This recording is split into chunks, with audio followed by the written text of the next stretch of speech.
আসসালামু আলাইকুম, welcome to my channel. কেমন আছেন সবাই? আলহামদুলিল্লাহ, আমরা ভালো আছি। আজকে আরেকটি নতুন রেসিপি নিয়ে আপনাদের কাছে হাজির হয়েছি।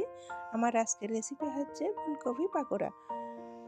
এই ফুলকপি পাকোড়া বানাতে অনেক ইজি, তো সেই জন্য আপনাদের কাছে আমি রেসিপিটা নিয়ে এসেছি। আশা করি আপনাদের অনেক ভালো লাগবে। যদি আমার এই রেসিপিটা ভালো লাগে তাহলে অবশ্যই একটা লাইক দিবেন।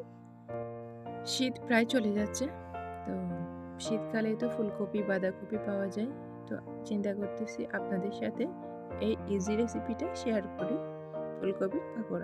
ফুলকপির পাকোড়া বানাতে অনেক সহজ। এই পাকোড়া আপনারা চাইলে ভাত দিয়েও খেতে পারবেন, বিভিন্ন রকমের সস দিয়েও খেতে পারবেন চায়ের সাথে। তো চলুন দেখে নেওয়া যাক এই সহজ রেসিপিটা। এই রেসিপি বানানোর জন্য তেমন কোনো বেশি কিছুর প্রয়োজন হয় না, জাস্ট হাতের নাগালে যা আছে তা দিয়ে এই রেসিপিটা বানানো সম্ভব। কম সময়ের মধ্যে ঝটপট বানানো রেসিপি সবাই পছন্দ করে, তো সেই জন্য আজকের এই রেসিপি আপনাদের কাছে শেয়ার করা। তো আমার এই রেসিপি যদি ভালো লাগে অবশ্যই পুরো ভিডিও দেখবেন, স্কিপ না করে।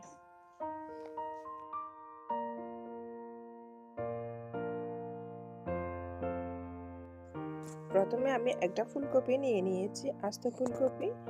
এটা এখন আমি টুকরো টুকরো করে কেটে পানিতে ভিজতে দিব। প্রথমে আমি নর্মাল পানিতে ভিজতে দিব, এরপর নর্মাল পানি থেকে উঠিয়ে আমি একটা টাটকা গরম পানির মধ্যে এটা 20 মিনিট ভিজতে দিব এবং এর সাথে আমি অল্প কিছু লবণ অ্যাড করে দিব। তো এখন আমি প্রথমে ফুলকপিটা কেটে কেটে নর্মাল পানিতে ভিজতে দিচ্ছি। নর্মাল পানিতে ভিজতে দেওয়ার কারণটা হচ্ছে এখানে যদি কোনো পোকামাকড় থাকে সেটা বের হয়ে যাওয়ার জন্য। এটা 20 মিনিট রাখার পর তখন বুঝতে পারবো এটা ক্লিন আছে কিনা। এরপর আমি টাটকা গরম পানির মধ্যে এটা 20 মিনিট রাখবো যাতে একটু ফুলকপিটা নরম হয়ে যায়। ফুলকপি ভিজতে ভিজতে আমি এদিকে পেঁয়াজ রসুন আদাগুলো একটু ক্লিন করে নিচ্ছি। পেঁয়াজ আদা রসুন আমি ক্লিন করে গ্রেট করে নিব অফ ক্যামেরায়। আমি এখন পেঁয়াজ রসুন আদা সবগুলো গ্রেট করে নিয়েছি। আজকে আমি পাকোড়ার মধ্যে অনলি পেঁয়াজ রসুন আদা রস ব্যবহার করব। এখন আমি আদা রসুন আর পেঁয়াজের রসগুলো চেপে চেপে বের করে নিচ্ছি।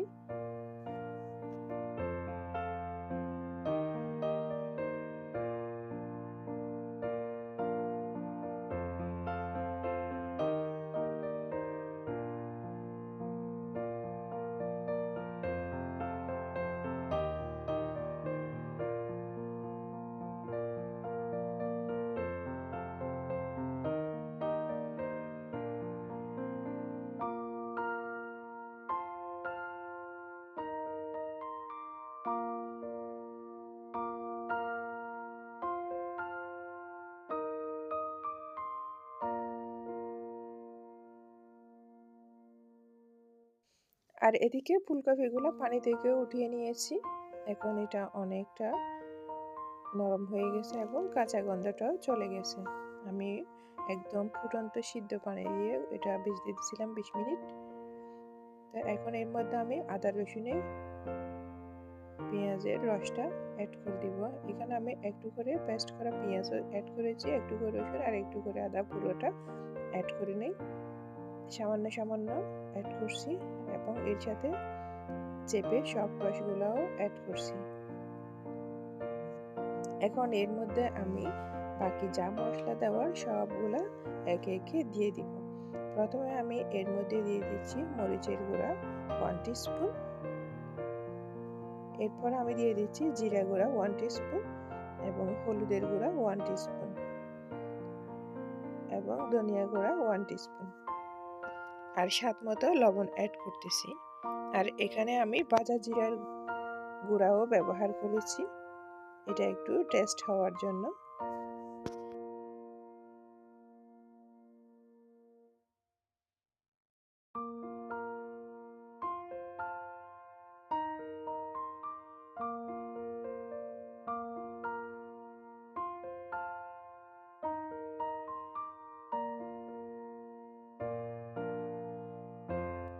এখন মশলা দেওয়ার পর এর মধ্যে আমি চালের গুঁড়া অ্যাড করে দিচ্ছি। এখানে আমি হাফ কাপ পরিমাণ চালের গুঁড়া ব্যবহার করেছি এবং এর সাথে আমি অ্যাড করে দিচ্ছি 1 কাপ পরিমাণ বেসন। এখানে আপনারা চাইলে বেসনের পরিবর্তে কর্নফ্লাওয়ারও ইউজ করতে পারেন, আবার চালের গুঁড়ার পরিবর্তে ময়দাও ব্যবহার করতে পারবেন, সমস্যা নেই। এখন এর মধ্যে আমি অ্যাড করে দিচ্ছি পরিমাণ মতো ধনিয়া পাতা। আপনারা চাইলে এখানে কাঁচামরিচও ব্যবহার করতে পারেন। আমি এখানে কাঁচামরিচ ইউজ করিনি, কারণ ছোটো বেবি খাবে সেই জন্যে। এখন আমি সব উপকরণ দিয়ে এই ফুলকপিটা ভালো করে মেখে নিব এবং পরিমাণ মতো একটু পানি দিব যাতে এটা মাখো মাখো হয়। এখন এটা মাখানো হয়ে গেছে, আপনারা স্ক্রিনে দেখে বুঝতেছেন মাশাআল্লাহ এটা কতটা সুন্দর লাগতেছে। তো এখন এটা আমি 10 মিনিটের জন্য একপাশে রেখে দিব। আপনাদের যদি তাড়া থাকে তাহলে 10 মিনিট নাও রাখতে পারেন, অসুবিধা নেই। তো একটু যদি 10 মিনিট রাখেন সেক্ষেত্রে মশলা আর লবণটা ফুলকপির ভিতরে ঢুকে এবং এটা খেতে ভালো লাগে বেশি। এখন আমি চুলায় চলে আসছি। চুলায় একটা ফ্যান বসিয়ে দিয়েছি, ফ্যানের মধ্যে আমি পরিমাণ মতো তেল দিয়ে দিয়েছি। এখানে এটা ডুবো তেলে ভাজতে হবে, সেই জন্য আমি এখানে মাস্টার্ড অয়েল দিয়েছি। মাস্টার্ড অয়েলটা গরম হওয়ার জন্য আমি অপেক্ষা করতেছি। এখন একে একে আমি সব পাকোড়াগুলো তেলের মধ্যে দিয়ে দিব। তেলটা যখন প্রপারলি গরম হবে চুলার আঁচটা একটু লো করে দিতে হবে, যাতে এটা উপর দিকে পুড়ে না যায়, ভিতর দিকে ভালো করে সিদ্ধ হয়, সেদিকে খেয়াল রাখতে হবে।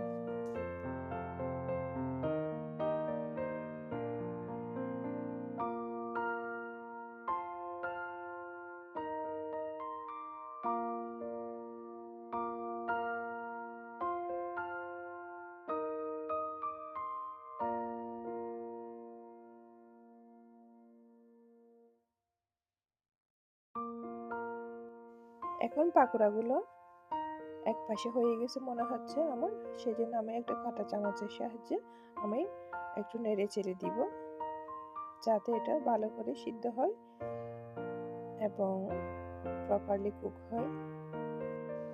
আপনারা যদি কাঁটা চামচ দিয়ে একটু নেড়ে চেড়ে দেন সেক্ষেত্রে উপরে নিচে সব দিকে কালারটা সেম আসবে, একদিকেও পুড়বে না। একটু কেয়ারফুলি করে কাজটা করতে হবে।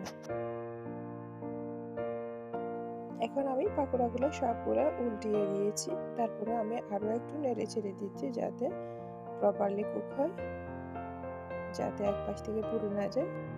এখন আমরা মিডিয়াম টু লো আঁচে রেখে আরও 2 মিনিট অপেক্ষা করব আস্তে আস্তে, যাতে কালারটা আসে সে পর্যন্ত অপেক্ষা করব। এখন পাকোড়াগুলো 2 পাশে হয়ে গেছে, এখন চাইলে নামিয়ে ফেলতে পারবো। আর আপনারা যদি চান আরও একটু ক্রিস্পি করতে তাহলে চুলায় আর একটু রাখতে পারেন, অসুবিধা নেই। আমি আর একটু ক্রিস্পি হওয়ার জন্য অপেক্ষা করব। এখন পাকোড়াগুলো পারফেক্টভাবে ক্রিস্পি হয়ে গেছে, দেখছেন তো কতটা সুন্দর লাগতেছে। এটা কি ফুলকপির পাকোড়া নাকি পেঁয়াজু নাকি অন্য কিছু সেটা কোনোটাই বোঝা যাচ্ছে না। তো এখন এটা আমি চুলা থেকে একটা চাঁচের সাহায্যে উঠাই নিচ্ছি এবং ফাইনাল লুক নিয়ে আপনাদের কাছে ফিরে আসতেছি। এই যে পাকোড়া এখন রেডি, আপনারা ক্যামেরায় দেখে বুঝতেছেন এটা কতটা ইয়ামি হয়েছে, কতটা সুন্দর হয়েছে। তো অবশ্যই আপনারা এই রেসিপি ফলো করবেন, দেখবেন অনেক সুন্দর হয়েছে। আর পুরো রেসিপি যদি ভালো লাগে, পুরো রেসিপি দেখার জন্য পুরো ভিডিও দেখবেন স্কিপ না করে। আজকের ভিডিওটা আপনাদের কেমন লেগেছে সেটা অবশ্যই আপনারা কমেন্ট করে আপনাদের মতামত জানাবেন। আর নতুন দর্শক হয়ে থাকলে অবশ্যই সাবস্ক্রাইব করবেন, পাশে থাকবেন, আমাকে সাপোর্ট করবেন। আমার এই রেসিপিগুলো বিশেষ করে যারা কম সময়ের মধ্যে রান্না করতে চায়, নতুন রাঁধুনি, তাদের জন্য এই রেসিপি।